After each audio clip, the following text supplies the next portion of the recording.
인간이 영혼 몸으로 지어졌다는 걸 아시죠? 근데 인간이 영혼 몸으로 지어졌을 뿐만 아니라 우리가 살고 있는 이 삶의 환경이 세 가지 구조로 되어 있어요. 하나는 물질적 세계가 있어요. 또 하나는 인간 세계가 있어요. 마지막 영적 세계가 있습니다. 그러니까 인간의 영은 영적 세계와 교류하게 되어 있고, 인간의 혼은 인간 세계와 교류하게 되어 있고, 몸은 물질 세계와 교류하게끔 기가 막히게 하나님이 만들어 놓으신 겁니다. 근데 예수를 믿기 전에는 우리 영이 죽어버렸어요. 그리고 성령이 계시질 않죠. 그러니까 영적 세계에 대해서 아주 무지합니다. 이 무지한 결과가 뭐로 나타났냐? 우상 숭배를 하게 되고, 그리고 이방신을 섬기게 되고, 이제 그렇게 되는 거죠. 여러분이 예수를 믿게 되면 죄 사함을 받고 여러분이 의롭다함을 받기 때문에 성령이 오시는 겁니다. 성령이 오셔서 하시는 가장 중요한 일 중에 하나가 영을 살리는 겁니다. 그렇기 때문에 우리가 예수를 믿고 성령을 받게 되면 영적 세계에 대한 눈이 띄게 되죠. 비로소 크리스찬들은 이 물질 세계와 인간 세계, 그리고 영적 세계, 이 모두를 꿰뚫고 살기 때문에 크리스찬들이 정상적이라면 세상에서 승리할 수밖에 없는 겁니다. 근데 왜 크리스찬들이 삶 속에서 세상 사람만 또 못하냐? 마귀한테 속아서 그렇습니다. 에베소 2장 2절에 보면, 그때는 너희는 그 가운데 행하여 이 세상 풍조를 따르고 공중의 권세 잡은 자를 따랐으니 곧 지금 불순종의 아들들 가운데 역사하는 영이라. 예수 믿기 전에 모든 인간은 공중의 권세 잡은 사단의 조종 가운데 살았어요. 이런 이야기하면 특별히 인텔리들 굉장히 싫어하죠. 왜냐하면 자기 나름대로 자율적인 이성과, 그리고 나름대로 양심을 따라서, 그리고 영성에 따라서 자기가 나름대로 이렇게 진리를 추구해 왔는데 무슨 소리냐? 그 결과가 뭐죠? 하나님이 없다고 그러잖아요. 영들의 세계를 모르잖아요. 그게 바로 마귀한테 속은 겁니다. 이제 그런 것들을 모르니까 혼자 잘난 체 하는 거죠. 사랑하는 형제 자매 여러분, 우리는 예수를 믿고, 그리고 우리는 의롭다함을 받고 성령을 받고 거듭난 자고 영을 따라 살아가는 존재로 지어진 것입니다. 예수 그리스도가 이 땅에 오신 목적이 여러 가지가 있는데, 그 중에 하나가 죽음의 세력을 잡은 마귀를 멸하러 오셨습니다. 히브리서 2장 14절에 보면, 자녀들은 혈과 육에 속하였으며 그도 또한 같은 모형으로 혈과 육을 함께 지니심은 죽음을 통하여 죽음의 세력을 잡은 자 곧 마귀를 멸하러 오심이라. 죽음의 세력을 잡은 마귀의 권세를 어떻게 해결하셨죠? 주님이 십자가에 죽으셨어요. 그것으로 끝났다면 예수님 또한 죽음에 사로잡힌 자가 되는데, 사흘 만에 주님이 부활을 하신 겁니다. 한마디로 죽음을 이겨버린 거예요. 그럼 우리가 그렇잖아요. 아니, 예수님이 십자가에 죽은 것도 우리가 보지를 못했는데 부활한 것도 보지도 못했잖냐. 근데 어떻게 예수님이 우리를 위해 죽고 부활했다고 하느냐. 사실 2000년 전에 일어난 사건이니까 지금 지구상에 사는 인간치고 예수님 십자가에 죽고 부활한 걸 본 사람 하나도 없어요. 근데 우리가 명백히 그거를 목숨 걸고 믿게 될 이유가 있어요. 예수님이 십자가에 죽고 부활했다는 복음을 믿으면 성령이 오시는 거예요. 예수님 그랬어요. 당신이 부활한 연후에 제자들한테 성령을 받으라 그랬어요. 성령을 받고 내 증인이 되리라. 그 성령이 오늘날 예수의 복음을 믿는 우리 안에 와 계시는 거예요. 그래서 여러분이 성경에 보게 되면요, 예수 그리스도의 복음을 전한 다음에 사도들이 성령을 받게 했어요. 여러분, 크리스찬이란 누구냐? 예수님을 나의 구주, 나의 하나님으로 고백하는 거 맞습니다. 그러나 영적인 크리스찬의 정의는 뭐냐? 성령 받은 사람입니다. 실은 성령을 받았기 때문에 예수의 십자가 부활도 확실히 믿는 거예요. 역사적 사실로 목숨을 걸고 믿게 되는 거예요, 여러분. 그래서 사도들이 복음을 전하자마자 성령을 받으라 그런 겁니다. 사도행전 19장에 보면 아볼로가 고린도에 있을 때 바울이 윗지방에 다녀 에베소에 와가지고 뭐라고 그랬냐? 제자들에게 너희가 믿을 때 성령을 받았느냐? 그런데 이게 기독교 역사에서 사라져 버렸어요. 사도들이 죽고 나서부터 이제 성령의 역사가 사라지고 나니까 뭐로 대치를 했냐? 물세례를 받았냐? 너 구원의 확신이 있냐? 교회 다니냐? 그리고 성경을 믿냐? 오늘 죽어서 천국 갈 확신 있냐? 이걸로 대치를 해버렸어요. 이게 틀린 건 아닌데 이것의 실제적인 삶에서 확실한 근거는 안 된다는 거예요. 얼마나 많은 세상에 미혹이 많습니까? 그리고 거짓된 것들이 난무합니까? 이걸 어떻게 우리 인간이 다 분별하고 이겨낼 수가 있나요? 성령 하나님이 오셔서 여러분을 도와주셔야 되는 거예요. 특별히 마귀와 싸우는 데 있어서 어떻게 인간이 마귀를 이겨요? 성령 하나님 오셔서 여러분을 지켜주셔야만 마귀의 싸움에서 여러분이 이길 수 있을 뿐만 아니라 마귀의 술수를 분별해서 여러분이 퇴치를 할 수 있는 거예요. 그래서 저는 그래요. 예수 그리스도의 복음을 믿는 사람에게 있어서 무엇보다도 성령 받는 거 가장 중요시해요. 이 이야기를 제가 41년 동안 큰 소리를 외치지 못하고 이렇게 코리아 교회에서만 외쳤는데 이제 그걸 외치려고 대구 갑니다. 한국 교회 안에 성령 받지 않는 사람 목사 되지 마라.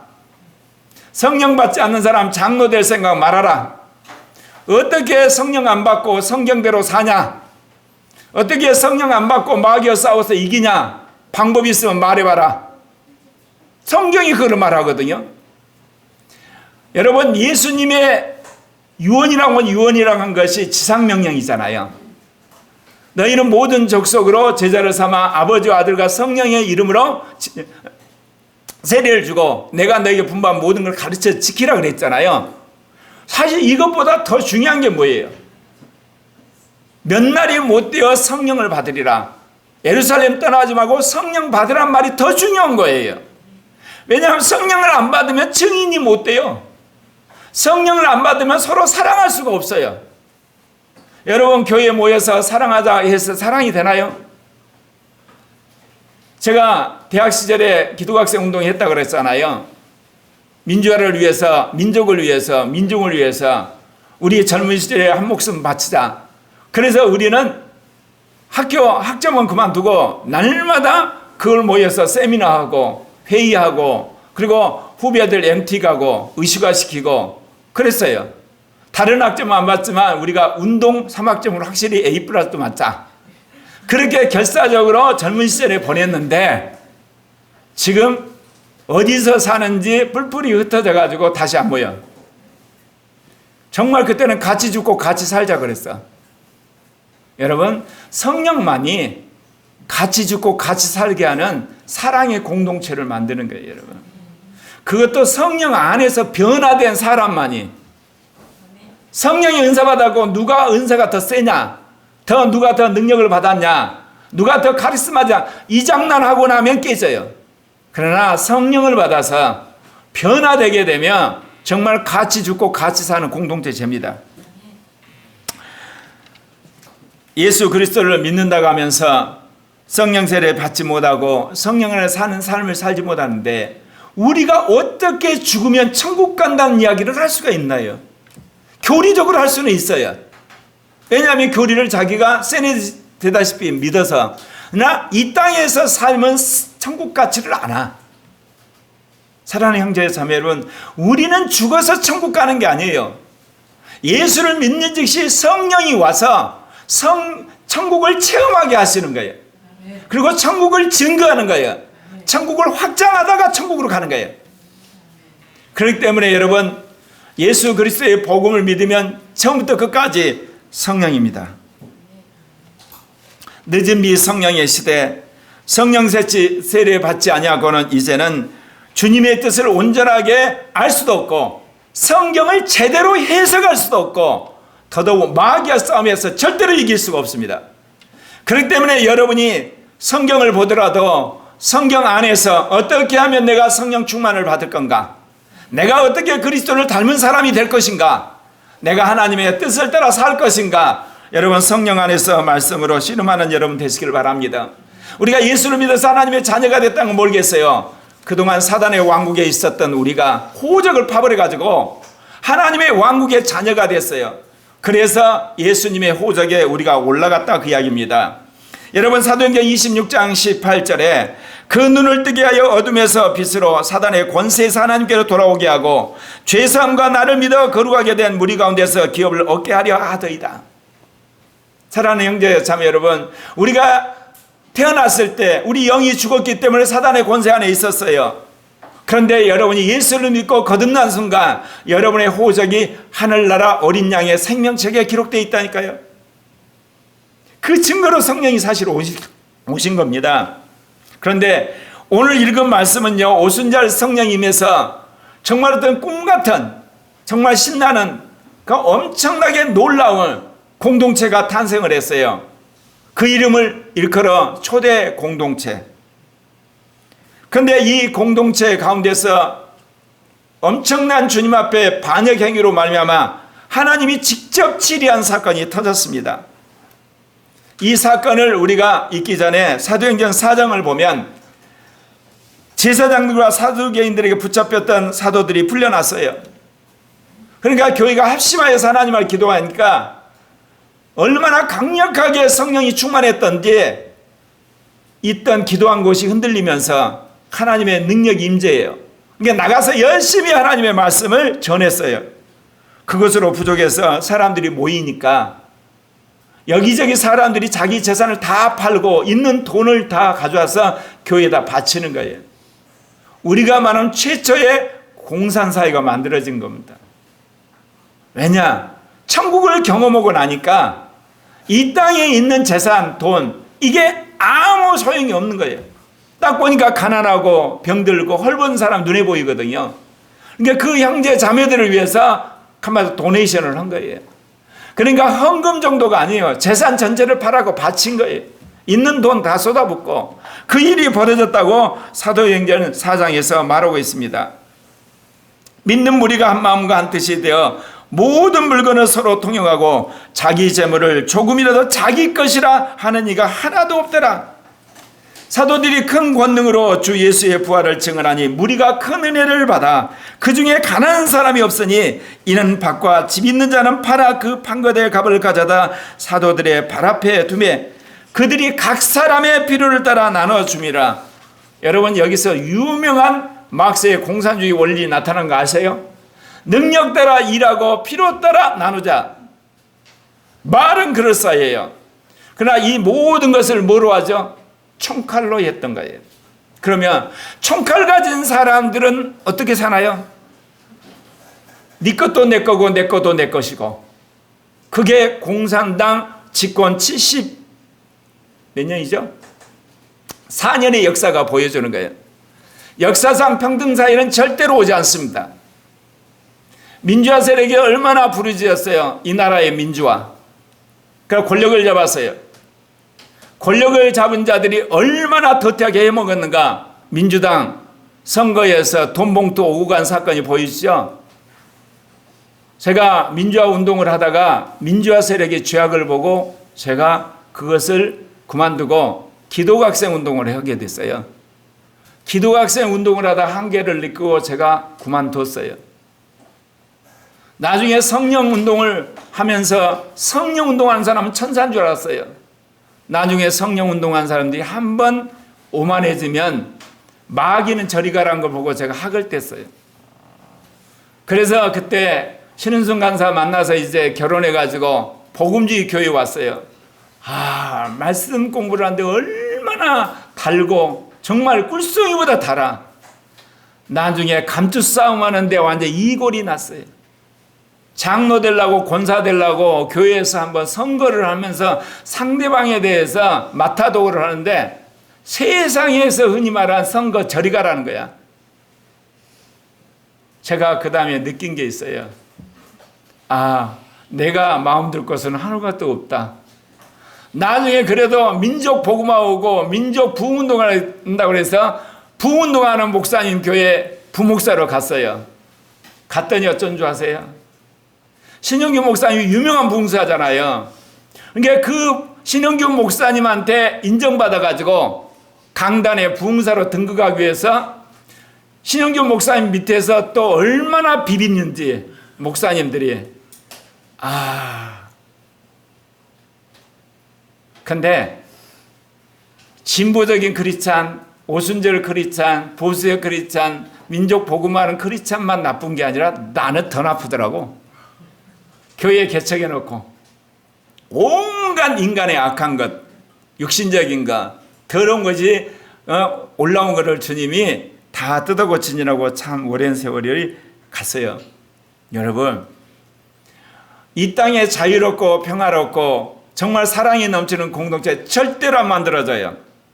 인간이 악하기 때문에. 더더욱 인간 뒤에 마귀가 있어요. 불가능합니다. 그게 가능하다고 착각하는 순간부터 썩기 시작해. 누구부터? 그 사람부터 썩기 시작한 거예요.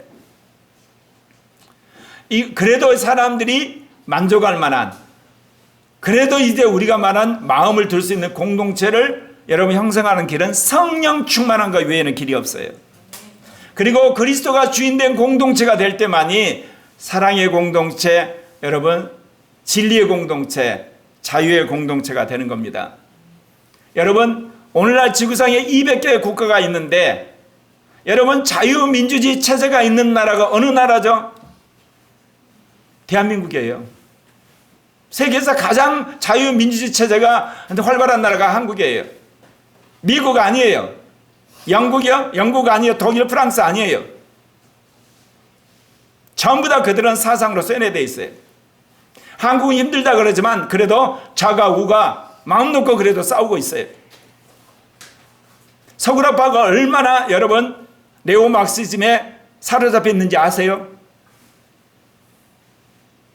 10몇 년을 총리를 했던 독일의 여자 총리 메르켈이 러시아에 대해서 이제 우리는 평화적으로 공존해야 된다 하면서 모든 군수산업을 다 축소하고 그리고 모든 군사적인 것을 한마디로 말해서 전부 다 손을 내려놨어요. 무장해제시켰어요. 그 결과가 뭐예요? 우크라이나 침공이에요. 왜냐하면 메르켈이 동독 공산당 출신이거든요. 사람, 세상이라는 것은, 여러분, 사상이라는 것은 이렇게 그렇게 없어지지 않아요. 네. 그리고 지금 어떻게 됐어요? 서구라파가 무장할 무기가 없어요, 지금. 비행기도 없고, 탱크도 없고, 대포도 없고. 그러니까 가만히 앉아서 K방산이 횡재를 하고 있는 거예요. 딱 보니까 어때요? 자유진영에서 군수 물자를 지속적으로, 그리고 빠른 시간에 생산할 나라는 미국하고 한국뿐이더라는 거야.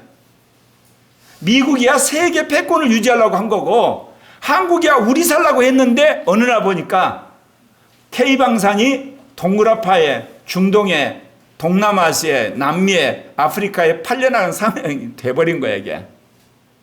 자유중의 군수산업의 2국가가 한국이 돼버렸어. 무슨 이야기라는 줄 아세요? 인간의 사상이나 이념이 그럴싸한 것 같지만 굉장히 편향되어 있어요. 서구라파가. 네오마르크시즘에. 그 결과는 어때요? 소련의 침공에 그야말로 속수무책이에요. 한국이 문제가 많다 그러지만 한국은 그래도 좌우가 총칼 들지 않고 계속해서 싸울 만큼 그래도 정치적인 공간이 그래도 이렇게 넉넉해요. 미국도 그러지 않아요. 무슨 이야기를 하려고 그런 이야기 하겠어요? 그렇다면 앞으로 200개의 국가를 이끌어갈 수 있는 정치적이고 사상적이고 종교적이고 교육적인 나라는 어느 나라일까요? 한국이에요. 그거를 주님이 팬데믹 때 상징적으로 한번 보여준 거예요. 이제는 본격적으로 그걸 보여줄 날이 올 겁니다.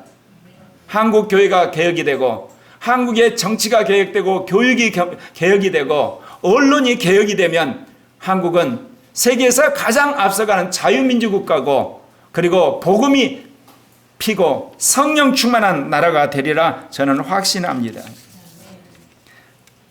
사도행전 5장 1절에 보면 아나니라는 사람이 그의 아내 삽비라와 더불어 소유를 팔아 이거를 보건대 지금 초대교회가 성령이 충만하고 주님의 권능이 나타나니까 흡사 천국 같은 공동체가 된 거예요. 그러니까 재산 있는 사람들, 돈 있는 사람들이 다 팔아가지고 교회에다 갖다 놔서 사도들의 발 앞에 주니까 사도들이 그것을 분배를 해가지고 가난한 사람들, 헐벗은 사람들, 그 다음에 아픈 사람들이 그것을 공급을 받으니까 교회가 정말 유무상통하는 그런 공동체가 됐단 말입니다. 그러니까 아나니아 삽비라도 재산이 있었어요. 그러니까 자신도 그 재산을 팔아서 이 공동체에 주려고 마음을 먹은 거예요. 나름대로 믿음이 있다고 할 수가 있죠. 그래서 이 아나니아가 그 안에 삽비라와 더불어 소유를 팔았다 그랬어요. 이쯤 되면 이제 믿음이 있는 거잖아요. 그런데 문제는 5장 2절에 보면 그 값에서 얼마를 감춤해 그 아내도 알더라. 얼마간 가져다가 사도들의 발 앞에 주니. 초대교회가 성령의 강력한 임재 속에서 예수 그리스도 안에 한 형제여 자매라는 그 인식이 퍼지니까 돈 있고 재산 있는 사람들이 내놨단 말입니다. 그리고 가난하고 헐벗은 사람들이 그 공급을 받아서 정말 성령 안에서 평등하고 서로 사랑하는 공동체가 됐어요. 그 이론인 아나니아 삽비라도 거기에 참여하는 그런 마음으로 자신의 전 재산을 팔았어요. 그런데 그 전 재산을 내놓기는 아까우니까 일부를 숨겼단 말입니다. 그리고 그거를 사도들의 발 앞에 갖다 두었어요. 제가 아까 이야기했죠. 앞으로 세계는 전체주의 사회가 될 텐데, 앞으로 세계가 하나 되면 전체주의 사회가 돼요. 공산주의 사회는 아닌데 왜 그렇게 되겠어요? 이제 소수의 0.001%인가 사람이 전 세계 부를 획득하고 거의 다 쥐고 3% 되는 사람들이 이제 그 다음에 이제 그 부를 장하고 나머지는 다 이제 일용직, 계약직, 그야말로 그렇게 사는 시대가 와요. 그러면 어떤 정치가 등장하겠어요? 또다시 우리는 더불어 살자고 하는 선동하는 사람이 등장을 하는데, 그가 권력을 잡아서 디지털 수단을 통해서 전 세계를 지배하는 날이 와요. 그게 계시록에서 적그리스도 체제라고 그래요. 거짓 선자가 거기에 부역을 하게 되고, 그리고 전 세계 음녀라고 하는 자본주의 시스템이 부역하는 날이 오는데 아직 멀었어요. 그러나 전체 흐름은 그렇게 되어 가는데 그 전에 일어날 일이 있어요. 왕정이 다 무너져요. 군사독재도 무너져요. 그리고 공산독재도 무너져요. 그리고 종교독재도 무너지고, 그 다음에 우리가 말하는 이런 대중독재 다 무너져요. 그래서 전부 다 유사 민주주의로 가요. 주님이 왜 그렇게 하느냐? 복음이 200개 국가에 다 들어가도록 하기 위해서. 그러면 여러분 그럴 거 아니야? 지금 전 세계에 교회가 세워졌는데요, 제가 물어볼게요. 사우디 복음 들어갔나요? 안 들어갔어요. 사우디 복음 못 전해요. 이란도 안 돼요. 예멘도 안 돼요.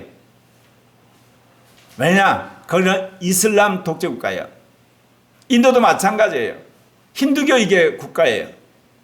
그리고 불교 국가고 공산 국가고 왕정이고, 그래서 복음이 충만히 들어가게 하기 위해서 모든 권위적인 정부 하나님 다 무너뜨리세요. 그 와중 속에 지금 있는 거예요, 우리가. 그러니까 지금 세상이 이렇게 엄청나게 격동으로 돌아가는 이유는 세계 선교화라고 주님이 국가의 빗장을 여는 거예요. 완전히. 근데 그 와중에 반란이 일어나고 혁명이 일어나고 쿠데타가 일어나고 전쟁이 일어나죠. 그걸 두려우면 안 돼요. 주님이 세계 선교하라고 그러신 거예요. 근데 그 선교도 돈으로 오고 총칼로 오는 게 아니라 성령으로 하라고 성령을 붓고 있는 거예요. 그 일에 코리아 교회를 가장 먼저 선두로 부르신 거예요. 그래서 여러분 코리아 교회에 있게 되면 성령 받게 되고, 여러분이 하나님의 놀라운 능력을 받아서 다만 안 되면 서울의 선교사가 되는 정도라도 하나님 다 쓰세요. 바쁘다 바빠. 내가 간사님들한테 그런 이야기였는데, 이제 우리가 대구교회 개혁과 연합과 부흥과 새로운 성장운동을 이제 대구 목사님들로 시작할 텐데, 제가 이제 코리아 교회에 있는 간사님들 가서 세미나 하는 날이 올 거예요. 어떤 분은 가서 이제 영적인 은사 사역에 대해서 한마디로 사역하는 날이 올 테고, 예, 그거 할 거예요. 17개 광역시 대구부터 시작할 텐데, 그러고 나서 226개 시군구에도 그런 운동이 또 일어나겠죠. 그걸 하고자 하는 목사님과 더불어 또 할 테니까. 그래서 하나님이 한국에 새로운 어떤 선교의 모델을 만드실 거예요. 근데 적어도 이런 정도의 복음화의 자유가 전 세계 200국가에 퍼져야 주님 오신다니까요. 북한이요? 여러분 북한의 교회, 지하교회 몇 개 있는 것 외에는 복음의 자유가 없다니까요. 그러니까 필연코 북한은 무너진 거예요. 중국도 무너지게 돼 있어요, 여러분. 그걸 여러분 믿으셔야 돼요. 그리고 거기에 준비를 하셔야 돼. 수많은 사람들이 뭐 전쟁이 일어나고 쿠데타가 일어나고 혁명이 일어나고 막 지진이 일어나고 해일이 일어나니까 종말이 온대. 여러분, 그런 종말은 지금까지 수없이 왔어요. 바울 당시도 왔다 그랬고요. 어거진 당시도 온다 그랬고요. 십자군 전쟁 당시 온다 그랬고요. 종교 개혁 당시에 온다 그랬고요. 19세기도 온다 그랬어요. 심지어 20세기 말에도 온다 그랬어요. 마귀한테 속지 마십시오. 그래서 고리아 교회는 그야말로 이제 아시아 선교 시대, 세계 선교 시대를 준비해야 될 시점에 와 있는 걸 믿으시길 바랍니다. 그런데요, 사도들의 발 아래에 왔다. 그건 뭐예요? 영적 권위자 앞에 돈을 갖다 놓은 거예요. 여러분, 교회가 타락하려면요, 장로님들 그래요. 담임 목사님한테, 목사님은 목회나 열심히 하시고 돈은 우리한테 맡겨주십시오. 그 교회 타락해요. 또 허건날 목사님이 교회에 들어오는 헌금은 얼마고 그 다음에 돈을 어디 쓸 건가, 그렇게 돈만 관사하는 교회도 망해요. 목회자가 교회에 돈을 써야 될 돈의 원칙과 배분 원리를 지시를 해야 돼요. 그리고 그걸 감독을 해야 돼요. 그래서 오늘 돈을 어때요? 사도들 발 앞에 갖다 놨다 그랬어요. 왜냐? 돈에는 미혹이 따라가요. 돈에는 마귀가 장난이 따라가요. 그런데 가장 영적 지도자가 그것에 대해 원리와 배분과 원칙과 감시를 안 하면 교회 안에 그걸 썩는 걸 어떻게 막겠어요? 우리한테 맡겨주세요. 당신이 얼마나 악한지를 어떻게 내가 아는데. 개인적으로는 하나님께 선할지 몰라요. 그러나 공동체적으로는 철저하게 인간의 악함을 전제로 견제하고 감시를 해야 돼요. 아니면 검증을 해야 돼요. 검증된 사람한테 맡기든지. 베드로가 이르되 아나니아 어찌하여 사단이 내 마음에 가득하여 너가 성령을 속이고 땅값 얼마를 감추었느냐. 여러분, 이 말씀을 여러분 쭉 보시면 베드로가 한 이야기가 있어요. 뭐라고 이야기하죠? 너가 판 돈이 얼마기에 그 돈을 다 안 가지고 일부만 가져왔냐, 그렇게 말하지 않았어요. 뭐라고 이야기합니까? 사단이 내 마음에 가득하여 너가 성령을 속이고 땅값 얼마를 감추었느냐, 그렇게 이야기해요. 왜냐하면 그가 가지고 와서 모든 것을 판 돈입니다, 그렇게 거짓말을 한 거예요. 그래서 여러분, 아나니아가 지은 죄가요, 헌금을 절반한 죄가 아니에요. 거짓말한 죄예요. 이거를 여러분 명확히 아셔야 돼요. 헌금할 때요, 믿음의 분량대로 하는 거예요. 가끔 정신나간 목사들이 이 시대에 11조 할 필요 없다고 그렇게 이야기해요. 초신자한테 해야 할 일이에요, 그 이야기는. 초신자는 지금 예수를 믿을까 안 믿을까부터 고민하는 거예요. 천국이 있냐 없냐, 성경을 믿을까 말까, 성령을 받을까 말까 하는 사람한테 자본주의 사회에서 11조 이야기하면 이거는 뭐예요? 착취도 그런 착취가 없어요. 교회가 돈만 알고만 있는 믿음 다 까먹어 날아가 버려요. 11조는 뭐예요? 성령 받고 천국에 대한 확신이 있고 정말 내가 오늘 죽어도 여한이 없다고 하는 사람이 감동돼 가지고 돈의 주인은 주님입니다, 그럴 때 11조는 건데, 그런 이야기를 초신자부터 성숙한 사람들 다 듣는 기독교 방송에서 잘났다고 이야기를 딱 해버리면, 그래 11조 안 내. 그러면 11조 안 내면 그 다음 어떻게 돼요? 교회 어떻게 운영해? 선교 어떻게 해? 예배당 어떻게 얻어? 주일 예배 때 방송 어떻게 나가? 아주 악한 목사예요. 왜? 자기는 성공한 목회자거든. 그런 설교 들은다고 자기 교회 교인들이 11조 안 할 리가 만무해. 그러니까 인기 끌려고 그 이야기 쫙 해버리면 어때요? 조그만 교회 그나마 고민하면서 11조 한 사람 마음속으로 안 해버려. 여러분, 설교를 할 때 인기 끌려고 하는 목사들의 설교 간단해요. 저 말이 보편적으로 모든 것에 적용이 되냐? 그러면 좋은 설교고, 그러지 않고 자격에 해당되고 일부에 적용된 설교하는 거, 그건 선동하는 거예요. 그 사람이 유명하든 유명하지 않든 관계없어요. 설교 이름으로 사람들 선동하는 거예요. 오늘 뭐라고 이야기합니까? 성령을 속이고 땅값 얼마를 감추었느냐. 그러면 성령이 아나니아 삽비라에게 무슨 이야기를 했겠어요? 모든 사람이 재산을 팔고 돈을 바치니까 너도 그걸 팔아서 다 바쳐라. 근데 거부를 한 거예요, 실은.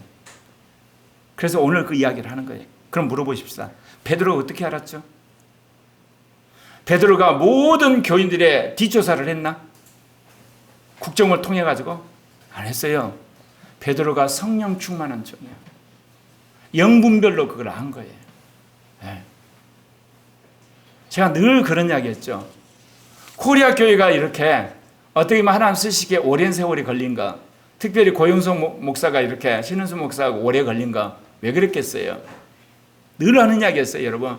성령 충만한 교회, 권능이 나타난 교회에서 버젓이 죄를 지면 어떤 일이 벌어지겠어요?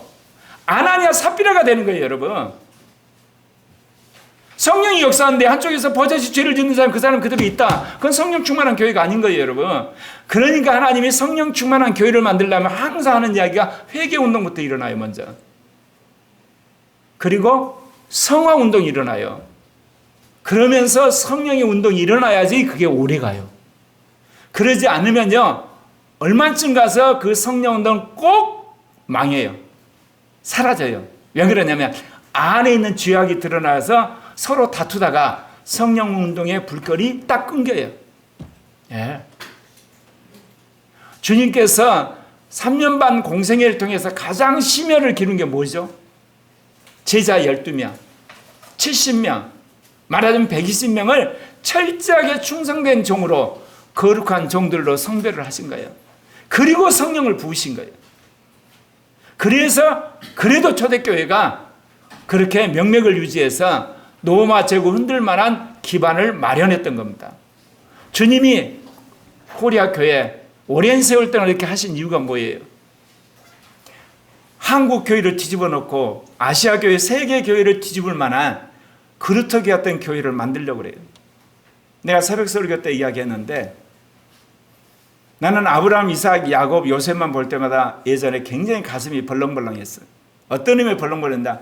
참 아브라함, 이삭, 야곱, 요셉 미친 인간들이었고 미친 할아버지들이었구나. 네. 민족의 조상이라고 하는데 나중에 죽을 때 밭대기 하나, 한마디로 말해서 그 장사질에 그거 외에는 없었어요. 그것도 자손도 뭐냐? 이삭 하나. 이삭도 겨우 해봤자 에서 야곱 둘. 야곱 때 이제 12지파가 돼 12자손을 가졌지만 아브라함, 이삭, 야곱은 정말 초라하게 죽었어요. 벌품없게 죽었어요. 근데 성경은 그들 믿음의 조상이라고 그래요. 내가 이 말씀을 보면서 주님이 나에게 제2종교개혁의 말씀을 주셨는데, 내가 아브라함이 돼야 되겠다.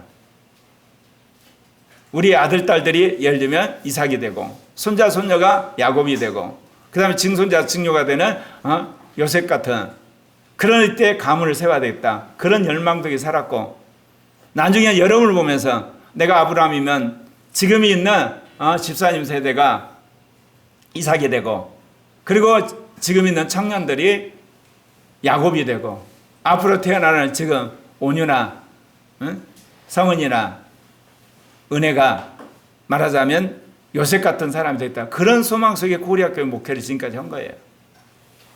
네.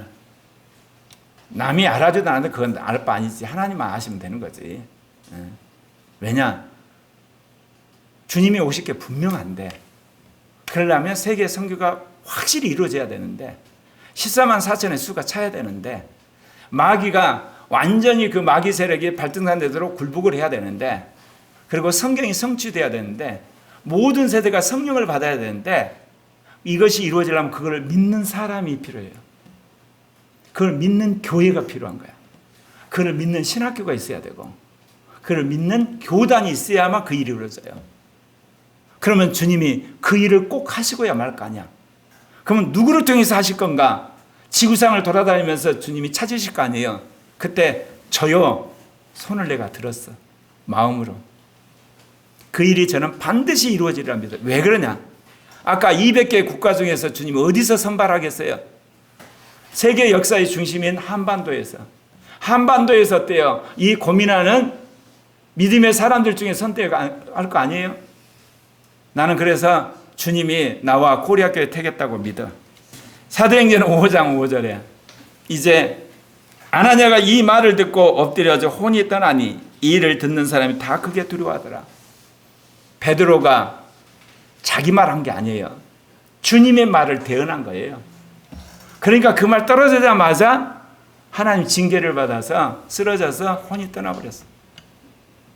그래서 여러분, 성령 충만한 공동체는요, 회개의 공동체가 돼야 되고 성화의 공동체가 되고 자기 부인의 공동체가 돼야 돼. 왜? 그 공동체 안에 있는 사람들이 다 성령 충만하잖아요. 그 사람이 하는 말이 주님의 대언이 돼요. 그랬을 때 그가 딱 보는 순간 도저히 용납할 수 없는 죄를 지은 사람을 향해서 저주를 해버렸다. 그러면 그게 안 이루어지겠습니까? 그럼 성령 충만한 거 아니지. 예를 들면 그런 역사가 이르기 때문에 주님은 회개하기를 원하는 거예요. 그리고 정말 성화하기를 원하고 자기 부인하기를 원하시는 거예요. 그래서 하나님이 27년 동안 우리 교회를 먼저 그 작업을 하신 거예요. 한편에 성령운동 하시면서. 네. 앞으로도 마찬가지일 겁니다. 아내를 호위하고 있던 천사가 그 자리에서 쓰러뜨린 거지. 그리고 하나님께서 그 혼을 걷어가 버렸어요. 이제 젊은 사람들이 일어나 시신을 메고 나가서 장사를 했어요. 3시간쯤 지나가지고 그의 아내가 그 일을 알지 못하고 왔어요. 사도행전 5장 8절에 보면요, 베드로가 이르되 그 땅 판값이 이것뿐이냐 내게 말하라 하니 이르되 예 이것뿐이라. 베드로가 기회를 준 거예요. 땅 판값이 이것뿐이냐 그랬을 때 어때야 되겠어요? 삽비라가 들켰구나. 솔직히 말하자. 그랬으면 그나마 아내라도 살았어. 남편하고 입을 맞춰놨거든. 그러니까 자기가 그거 뽀록내면 안 되잖아. 지금 남편은 어떻게 되는지 모르니까 시집이 뚝 떼고 네 전부입니다. 베드로가 이르되 너희가 어찌 함께 꾀하여 주의 영을 시험하나, 이게요. 지금 베드로가 주의 영에 충만한 거거든요. 주의 영으로 이미 아나니아와 삽비라의 마음을 다 읽고 있는 거예요. 지금 도사 앞에 와가지고 완전히 폼재고 있는 거거든요. 그러면서 내 남편을 장사하고 오는 사람들의 발이 문 앞에 이르렀으니 또 너를 메어가리라. 성령 안에서 주의 말씀을 그대로 대언해버린 거예요. 그러니까 뭐라고 나옵니까? 그가 베드로 발 앞에 엎드려서 혼이 떠나는지라. 젊은 사람이 들어와 죽은 것을 보고 메어다가 그 남편 곁에 장사하니라. 왜 하나님이 초대교회에 참을 쫙 끼얹는 사건을 허락하셨을까요? 성령 충만한 공동체, 선교 공동체, 사랑의 공동체에 이렇게 버젓이 죄를 짓게 되면 주님이 징계한다는 것을 보여줄 뿐만 아니라 너희들 죄 짓지 말고 죄를 짓거든 즉각 회개하라고 하는 교훈을 주신 거예요. 사랑하는 형제 자매 여러분, 아나니아 삽비라가 전 재산 안 바쳤다고 여러분 죽은 거 아니라니까요. 솔직하게 재산 다 팔았는데 우리 앞으로 여러 가지를 생각해서 절반은 우리가 저축을 하고 절반 가졌습니다. 처음부터. 절반 여기에 헌금하겠습니다 했으면 안 죽어요, 여러분. 하나님은요, 자원하여 내는 걸 기뻐하시는 거예요. 주님이 왜 너는 전부 안 냈냐 이렇게 안 하신다니까요. 철저하게 주님은 그 사람의 믿음의 수준에 따라서 그런 거예요. 그래서 여러분, 정말 나는 죽고 주님이 사는 사람이 아니면 목사들이 공개방송에서 11조 같은 이야기 하면 안 돼요. 사실 주의성수도 그래요. 주의성수. 오늘날 같은 시대의 주의성수는 대단한 인생의 결단을 해야 돼요. 이제 다 대면 예배가 하나의 문화가 되어버린 시대질 않아. 근데 주의성수라 그러면 시간을 완전히 그야말로 컨트롤한 것 같고 억압하는 같은 분위기를 느끼잖아요. 아니 실제로 그래요. 우리 교회 왔지만 자매들에게 등록을 하면 그 다음날 안 와불잖아. 자매 신방 갈까요? 그래도 안 와불고. 성경 공부 없이도 안 나가잖아요. 그렇게 자유분방한 그런 문화시대인데 주일성수 열심히 하라고 딱 이야기를 하고 그 설교 때 강조를 하면 어때요? 부담이 팍팍 와가지고 안 와버려요. 그런 시대가 돼버린 거예요, 지금은. 그러니까 지금은 어때요? 그 사람 수준에 맞게 이제 말을 해야 되는데, 그러니까 영의 계시를 받고 하셔야 돼요. 그리고 그 사람 사정을 살피는 이성적 판단을 하셔야 되고, 고간사님이 그 대학원에 박사과정에 있는 형제를 만났는데 내가 그랬어요. 한 두세 번 전전도 한 다음에 내가 가서 전도하고 그리고 나서 교회를 우리가 인도를 하든지 말든지 하자. 왜? 코리아 교회에 딱 오자마자 교회 작네, 주차장 없네, 설교가 너무 센데 여기 있으면 골로 가겠다, 엄청나게 고생해야 되겠다, 그 다음으로 안 온다고 딱 판단 내리면 그렇게 훌륭한 인재 한 명 또 버리잖아. 우리 교회 안 오는 것까지 좋은데 예수님 복음으로 이제 멀어지면 어떻게 돼요? 지금 서울대 대학원에서 데이터 사이언스 박사학위 정도 되는 사람이라면 예수 믿게 하고, 그 다음에 성경 말씀 알고, 성령 받게 하고, 영적 세계를 알고, 그래 탁월하게 다니엘 같은 사람을 만들어야 될 거 아니에요. 근데 그런 기회가 되는 사람을 덜컥 우리 교회 초반에 데려왔다가 아예 예수님하고 멀어지게 되면 이거 엄청난 손실이잖아. 그렇게 되는 거예요. 이번 주에 또 이단 상담하다가 한 자매 이야기를 들었어. 그것도 그러죠. 그 자매도. 그 자매의 어떤 영적인 상황, 이런 상황에 맞게 우리가 상담해주고, 그 다음에 교육하고, 그리고 본인이 오겠다 그러면 이제 하게 돼. 제일 좋은 방법이 복음 전해가 확신이 생긴 다음에 제2종교개혁 사이트 들어가서 설교 들어보라 그래. 일단 딱 들어보고 반응이 좋으면 이제 그 다음 등록하라고 돼요.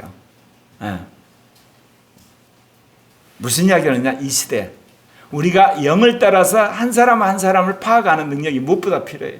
삼위적 계시에 따라 그 사람의 라이프 스토리 뜩 들어보고, 그 사람이 믿는 말씀을 딱 분별해보고 영적으로 파악을 해서, 여러분 개인적으로 교제 단계, 복음 제시 단계, 개인적으로 성경 공부하는 단계, 그 다음에 구원의 확신 단계, 그 다음에 가능하면 금요일 나와서 성령 받고, 그리고 나서 교회에 등록하고, 그 다음에 제자 훈련하고, 이런 단계로 가야 돼요. 그러니까 어때요? 한 사람을 배려하고 한 사람을 잘 살펴야 되는 시대가 왔어요. 베드로가 성령이 충만해서 아나니아 삽비라의 마음을 다 꿰뚫어 봤는데, 아나니아 삽비라는 사도들이 그렇게 기적을 행하고 능력을 행하고 병을 낫게 하고 예언을 하는데도 불구하고 성령이 어떤 분인가를 그가 한마디로 몰랐다는 거예요. 사람이요 마귀한테 씌우면요 몰라요. 생각을 해보세요. 지금 사도들이 죽은 자를 살리고 병자를 살리고 예언을 하고 그 다음에 엄청난 역사를 일으키는데, 자기가 그렇게 거짓된 또는 속이는 것을 모를 거라고 생각합니까? 근데 망하려면 그래요. 사람이 망하려면 망하려면 그런 착각을 하는 거예요.